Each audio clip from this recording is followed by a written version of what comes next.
Google play স্টোরে কিন্তু শুধু যে সফটওয়্যার ইনস্টল করবেন শুধু তাই না, গুগল প্লে স্টোরে মধ্যে হিডেন কতগুলো টিপস আছে যেগুলো আমরা অনেকেই জানি না, অনেকে বলতে ম্যাক্সিমামে জানি না। আমি তো সেই টিপস গুলো আজকে নিয়ে আসবো কিভাবে আপনার ফোনটাকে আরো ফাস্ট করবেন গুগল প্লে স্টোর থেকে, এবং কিছু ফিচার আছে খুব সুন্দর সুন্দর ফিচার। আমি এই ফিচার গুলো নিয়েই আজকে এই ভিডিওটি তৈরি করা। যারা আমার চ্যানেলটি এখনো সাবস্ক্রাইব করেনি, সাবস্ক্রাইব করে সাথে থাকুন। তো চলুন মূল ভিডিওতে ঢোকা যাক।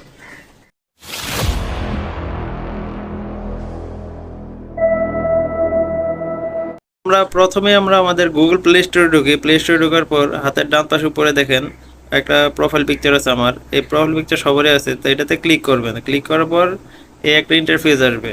তো ইন্টারফেসটাতে আপনি অপশন কয়েকটা আছে। প্রথমে আমরা দেখাবো manage and apps, manage apps and ডিভাইসে। এইখানে আপনার অপশন দুইটা আছে। আপডেট যদি কোনো অ্যাপস থাকে তাহলে এই যে আপডেটের অপশনটা এটা আলাদা আছে, যে আপনার পছন্দ মতো আপনি আপডেট দিয়ে দিবেন। আপডেট অল দেওয়ার তো দরকার নেই, যার যার যেই অ্যাপসগুলো দরকার সেগুলো শুধু আপডেট দিবেন। তো সেই ক্ষেত্রে আপনারা এখান থেকে শুধু আপনার আপডেটটা দেওয়ার পরে আপনার যে ফোনের মেমোরি আছে এগুলো দেখে নেবেন, যে অহেতুক সফটওয়্যারগুলো আপডেট না দেওয়াটাই ভালো আমার মতে। এইখানে আপনার অহেতুক সফটওয়্যার আপডেট দিলে আরও বিপদ।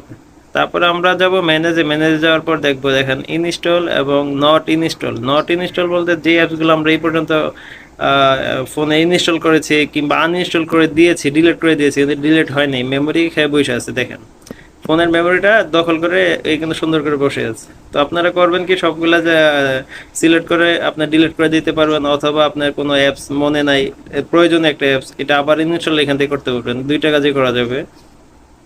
তো এই ফিচারটা কিন্তু খুব সুন্দর একটা ফিচার। হয়তো বা অনেকে আমরা জানি না যে এই হারিয়ে যাওয়া অ্যাপসগুলা কিংবা আনইনস্টল করা অ্যাপসগুলো যে আসলে ডিলিট হয়ে যায় না একবারে, কিংবা আমরা আবার ফেরত আনতে পারবো কিভাবে, এই সিস্টেমটা হয়তো আমরা অনেকে জানি না। আরেকটা সুন্দর একটা অপশন আছে স্ক্যান অপশন, এটা সব ফোনে থাকে না। তো এটা গুগল প্লে স্টোর থেকে দেওয়া থাকে যে আপনার অ্যাপসগুলা সিকিউর নাকি, থার্ড পার্টি অনেক ভাইরাস অ্যাপস আছে যেগুলা আপনার ফোনের জন্য খুব ক্ষতিকর। তো আপনার এখানে স্ক্যান দিলে আপনার ও স্ক্যান করে নিবে। তো এই ফিচারটা কিন্তু আসলে খুব চমৎকার এবং ফোনের জন্য খুব কার্যকরী এবং ফোনটাকে অনেক ফাস্ট করে এটা। দ্বিতীয়ত হলো তৃতীয়ত হলো আপনার সেটিংয়ে ঢুকবো আমরা। এবার সেটিংয়ে ঢুকার পরে আপনার দেখেন play store version and update play store version. আপনারা সবসময় মনে রাখবেন প্লে স্টোর যত মানে সবসময় আপডেট রাখবেন, তাহলে ফোনটা অনেক ফাস্ট থাকবে। অন্যান্য অ্যাপস আপডেট থাক আর না থাক, প্লে স্টোরটা মাস্ট বি আপডেট রাখবেন, সেই ক্ষেত্রে আপনার ফোনটা অনেক ফাস্ট থাকবে। তারপরে আপনার ঢুকবো আমরা ফ্যামিলিতে। ফ্যামিলিতে হলো যে আপনার প্যারেন্টিয়াল কন্ট্রোল। এটা আসলে অনেক সময় বাচ্চাদের হাতে আমরা ফোন দিই, ওরা অনেক অ্যাপস ডাউনলোড করে ফেলে। আমরা যদি এখানে এই প্যারেন্টিয়াল কন্ট্রোলের পিনটা দিয়ে রাখি তাহলে তারা 18+ অ্যাডাল্ট কোনো কিছু ডাউনলোড করতে পারবে না। সেই ক্ষেত্রে এই পিনটা অবশ্যই যাবে। তো এটা আসলে খুব উপকার একটা জিনিস, খুব দরকার একটা জিনিস, যে কন্ট্রোলে আপনারই থাকলো ফোনটা, যে না ও চাইলেও উল্টাপাল্টা কিছু করতে পারবে না। তো সেই ক্ষেত্রে আপনার এই অপশনটা আপনারা ইউজ করতে পারেন।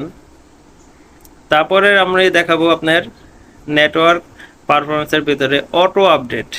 অটো আপডেটটা over any network, over wifi only, don't auto update apps.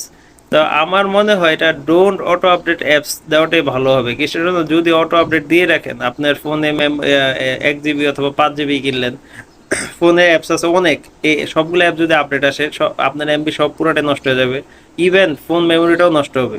প্রয়োজনীয় অ্যাপস আর আপনার অটো আপডেট দেওয়াটা না দেওয়াটাই ভালো। অটো প্লে ভিডিও, এটাতে আপনার অটো প্লে ভিডিওটা আপনি যদি আপনি মনে করেন ডাটা সেভার করবেন, সেই ক্ষেত্রে আপনি ওয়াইফাই অনলি দিতে পারেন অথবা ডাটা সেভার দিয়ে দিতে পারেন। অ্যাপ ডাউনলোড পারফরমেন্স এইখানেও সেম, আপনার ওয়াইফাই দেওয়া হবে না মোবাইল ডাটা দেওয়া হবে এটা আস্ক করতে পারবে। তো এই ফিচারগুলো খুব চমৎকার একটা ফিচার। তো এই ছিল আজকের ভিডিও। আপনি আপনার ফোনটাকে খুব সহজে ফাস্ট করে রাখতে পারবেন নতুন নতুন ফিচারে। তো আমি সাগর আজকে বিদায় নিচ্ছি।